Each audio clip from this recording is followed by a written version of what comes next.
రైటికా breaking news చూస్తున్నాం. గుడివాడలో మరోసారి ఈవీఆర్ హాస్పిటల్స్ ఆగడాలు బట్టబయలయ్యాయి. రైటికా బ్రేకింగ్ న్యూస్ చూస్తున్నాం. గుడివాడలో మరోసారి ఈవీఆర్ హాస్పిటల్స్ ఆగడాలు బట్టబయలయ్యాయి. ఉచిత వైద్య పరీక్షల పేరిట ప్రజలను నమ్మించి వేలి ముద్రలు, ఆధార్ వివరాలు తీసుకుని ఆరోగ్యశ్రీలో నకిలీ బిల్లులు పెట్టిన ఘటన వెలుగు చూసింది. మోసపోయిన బాధితులు మీడియా ముందుకు వచ్చి ఆసుపత్రి యాజమాన్యంపై తీవ్ర ఆరోపణలు చేశారు. ఈవీఆర్ ఆసుపత్రిపై ఆరోపణలు రావడం ఇది మొదటిసారి కాదని, గతంలో కూడా కరోనా సమయంలో అధిక బిల్లులు పెట్టారని, స్టెరాయిడ్స్ దుర్వినియోగం వంటి అనేక ఆరోపణలు వచ్చాయి. ఇక కేసులు నమోదైన ఆసుపత్రి తీరులో మార్పు లేకపోవడం, అధికారులు ఎందుకు చర్యలు తీసుకోలేదన్న ప్రశ్నలు మళ్లీ ముందుకు వచ్చాయి. ఈవీఆర్ హాస్పిటల్స్ యాజమాన్యంపై కఠిన చర్యలు తీసుకోవాలని బాధితులు డిమాండ్ చేస్తున్నారు. సాయంత్రం ఏమో వెళ్ళిన తర్వాత లోనికి వెళ్ళాక 15 తారీఖు డేట్ ఇచ్చారు. 15 తారీఖు డేట్ ఇచ్చి 15 తారీఖు ఏంటంటే మళ్ళీ 17 ఇచ్చారు. 17 వెళ్ళాం. ఒక రోజు చేయాలి ఏం దగ్గరమో 4 రోజులు ఉంచారు మమ్మల్ని అక్కడ. 4 రోజులు ఉంచిన తర్వాత నేను ముందే అడిగాను, ఏమండి అందులో టెస్ట్ కానీ డబ్బులు ఖర్చు అవుతాయి మా ఎక్స్ట్రా అని అడిగితే 1 రూపాయి కూడా తీసుకోమండి, ఫ్రీ అంటే ఫ్రీ అన్నారు. అండర్గ్రౌండ్ టెస్ట్ చేసిన తర్వాత 10,000 కడితే సీడీ ఇస్తామన్నారు రిపోర్ట్ ఇచ్చి. అది జరిగిందండి.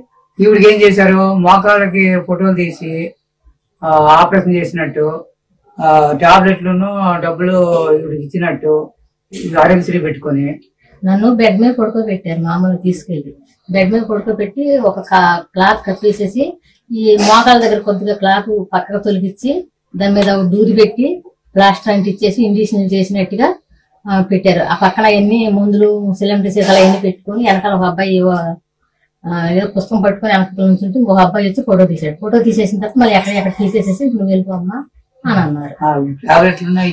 ఆ టాబ్లెట్లు బాక్స్ ఇచ్చి ఒక 50 రూపాయలు దాన్ని పెట్టి వాళ్ళు నన్ను పట్టుకోమని ఫోటో తీశారు. మళ్ళీ 50 రూపాయలు, ఆ 50 రూపాయలు ఆ టాబ్లెట్లు మళ్ళీ వాళ్ళే తీసేసుకున్నారు. తెలియదండి, మాకు అసలు చెప్పలేదు కూడా. ఆర్ట్ వాప్ లోనే వెళ్ళామండి మేము. దానికోసం వెళ్తే ఈ టెస్ట్ తీశారు. చేసినట్టుగా ఎన్ని దూదులు అంటించేశారు, ప్లాస్టర్ అవన్నీ అంటించేసి ఫోటో తీసేసి ఇంకా లేచిపోమ్మా నువ్వు అని అన్నారు. సాయంత్రం ఏమో వెళ్ళిన తర్వాత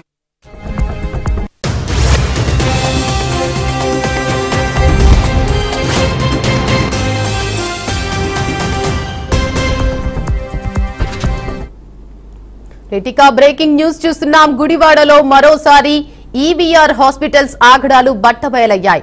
ఉచిత వైద్య పరీక్షల పేరిట ప్రజలను నమ్మించి వేలి ముద్రలు, ఆధార్ వివరాలు తీసుకుని ఆరోగ్యశ్రీలో నకిలీ బిల్లులు పెట్టిన ఘటన వెలుగు చూసింది. ఇక ఇదే అంశంపై మరింత సమాచారాన్ని విజయవాడ నుంచి మా రిపోర్టర్ సుబ్బు అందిస్తారు. చెప్పండి సుబ్బు, అప్డేట్స్ ఏంటి? ఈ గుడివాడ, కృష్ణా జిల్లా గుడివాడలో ఈవీఆర్ హాస్పిటల్స్ పదే మోసాలకు పాల్పడుతూ ఉంది. ప్రజల్ని మోసం చేస్తా ఉంది, పేషెంట్ నెట్టనలో నమోదు చేస్తుంది. గతంలో కరోనా టైంలో కూడా వీళ్ళు కొంతమంది పేషెంట్ల దగ్గర నిలువున దోచుకున్నారని, ఆ గతంలోనే కొంతమంది దగ్గర ఆస్తులు రాయించుకున్నారు. డబ్బులు లేకపోతే ఆస్తులు రాయించుకున్న ఘటన కూడా చోటు చేసుకుంది. అప్పట్లో ఇది పెను సంచలనంగా మారింది. ఆస్తులు రాయించుకుంటాం అనేది గతంలో ఎక్కడ చూడని ఘటన, అలాంటిది పెను సంచలనంగా మారింది. అప్పుడు అధికారులు కొన్ని చర్యలు తీసుకున్నారు. అప్పట్లో వైసీపీ ప్రభుత్వం ఉండటం, ఈ హాస్పిటల్స్ లో ఇప్పుడు ప్రస్తుతం నకిలీ మద్యం కేసులో ఎవరైతే నిందితుడిగా ఉన్నాడో జోగి రమేష్, మాజీ మంత్రి జోగి రమేష్ ఒక మేనల్లుడు కూడా ఈ హాస్పిటల్లో వాటాదారుడని కూడా సమాచారం ఉంది. దీంతోనే గత ప్రభుత్వంలో చక్రం తిప్పారు. ఇప్పుడు కూడా ఎమ్మెల్యేకి దగ్గరగా, గుడివాడ ఎమ్మెల్యేకి దగ్గరగా నటిస్తా అధికార పార్టీ ఏ పార్టీ అధికారంలో ఉంటే ఆ పార్టీ ముసుగేసుకొని ప్రజలను మోసం చేయడం పరిపాటిగా మారిపోయింది. రీసెంట్ గా ఒక 4 రోజుల క్రితం ఈవీఆర్ హాస్పిటల్ ఈడుపుగంటి వెంకటరామయ్య పేరు మీద గతంలో టీడీపీ నాయకుడైన గ్రంథాలయ సంస్థ చైర్మన్ గా చేశారు. ఆయన పేరు మీద నడుస్తున్న హాస్పిటల్ ఇది. ఆయన చనిపోయి ఆయన వర్ధంతిని పురస్కరించుకుని ఉచిత వైద్య శిబిరం అని చెప్పేసి ఒక వైద్య శిబిరాన్ని ఏర్పాటు చేయడం, ఆ వైద్య శిబిరం ద్వారా గతంలో వైద్య శిబిరం ఏర్పాటు చేసి ఆ వైద్య శిబిరం ద్వారా మేము అందరికి ఉచితంగా టెస్టులు చేస్తామని నమ్మబలికారు. ఈ నేపథ్యంలోనే గుడివాడకు చెందిన ఒక మహిళ అక్కడికి వైద్య పరీక్షల నిమిత్తం అక్కడికి వెళ్తాం. వైద్య పరీక్షలు చేసే నెపంతో ఆవిడని కొన్ని ఫేక్ డాక్యుమెంట్స్ క్రియేట్ చేసి ఆరోగ్యశ్రీలో డబ్బులు దండుకునే దానికి ప్రయత్నం చేశారు. అది గమనించిన బాధితులు వీడియోని ఆశ్రయించడం జరిగింది. ముఖ్యంగా బీఆర్కే న్యూస్ ని ఆశ్రయించడం జరిగింది. వాళ్ళు చెప్పిన దాని ప్రకారం అసలు వైద్యమే చేయకుండా ఆపరేషన్ చేసినట్టుగా కొన్ని పత్రాలు సృష్టించి, కొన్ని ఫోటోలు సృష్టించి వాటన్నిటిని పెట్టుకుని ఆరోగ్యశ్రీలో డబ్బులు దండుకునే దానికి ప్రయత్నం చేశారు. అంతేకాకుండా మహిళను మోసం చేశారు. 4 రోజుల పాటు వైద్య పరీక్షల పేరుతో 4 రోజుల పాటు హాస్పిటల్లో ఉంచి ఇదంతా ఆరోగ్యశ్రీలో వైద్యం చేసినట్టుగా కూడా క్రియేట్ చేశారు. అసలు ఈ మహిళ వెళ్ళింది హార్ట్ కి సంబంధించి ఏమైనా సమస్యలు ఉన్నాయా అని చెప్పి ఉచిత పరీక్షలు అంటున్నారు కాబట్టి ఆ ఉచిత పరీక్షలు చేయించుకునే దానికోసం ఆ మహిళ అక్కడికి వెళ్ళడం జరిగింది.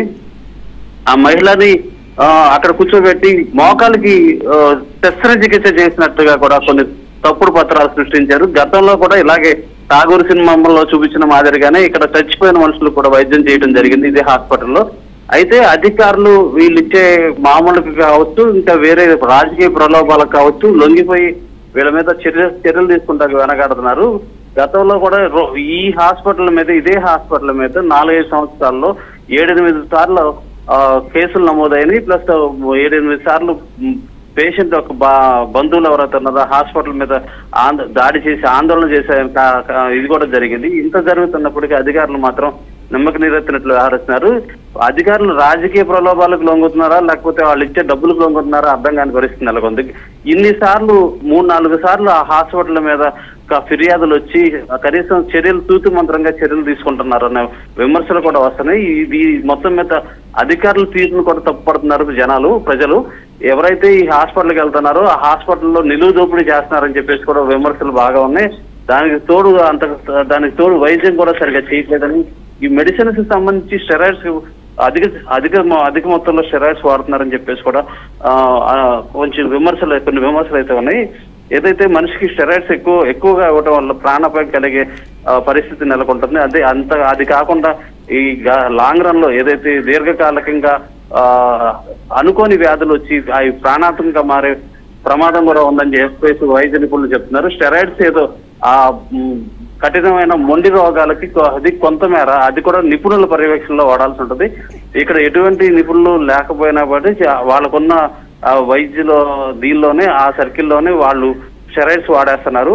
ఆ పరిణితి లేని విధంగా వైద్యం చేస్తున్నారని విమర్శలు కూడా ఉన్నాయి. ఈ గుడివాడ చుట్టుపక్కల ప్రాంత ప్రజలన్నింటినీ కూడా వీళ్ళకి అందుబాటులో ఉండటం వల్ల, ఈ హాస్పిటల్ అందుబాటులో ఉండటం వల్ల కొద్దిగా ప్రజలందరూ కూడా అక్కడికి వెళ్తున్న పరిస్థితి అయితే నెలకొని ఉంది. ఈ నేపథ్యంలోనే వీళ్ళందరూ కూడా ఇది ఏదైతే బస్ స్టాండ్ ఉందో బస్ స్టాండ్ కి సమీపంలోనే హాస్పిటల్ ఉంటాం, అందరికి అందుబాటులో ఉండటం కారణంగా ప్రజలు సౌకర్యంగా ఉందని అక్కడికి వెళ్తుంటే వీళ్ళు మాత్రం ప్రజలను దోచుకునే ప్రయత్నం చేస్తున్నారు. లక్షల్లో బిల్లులు వేస్తున్నారు.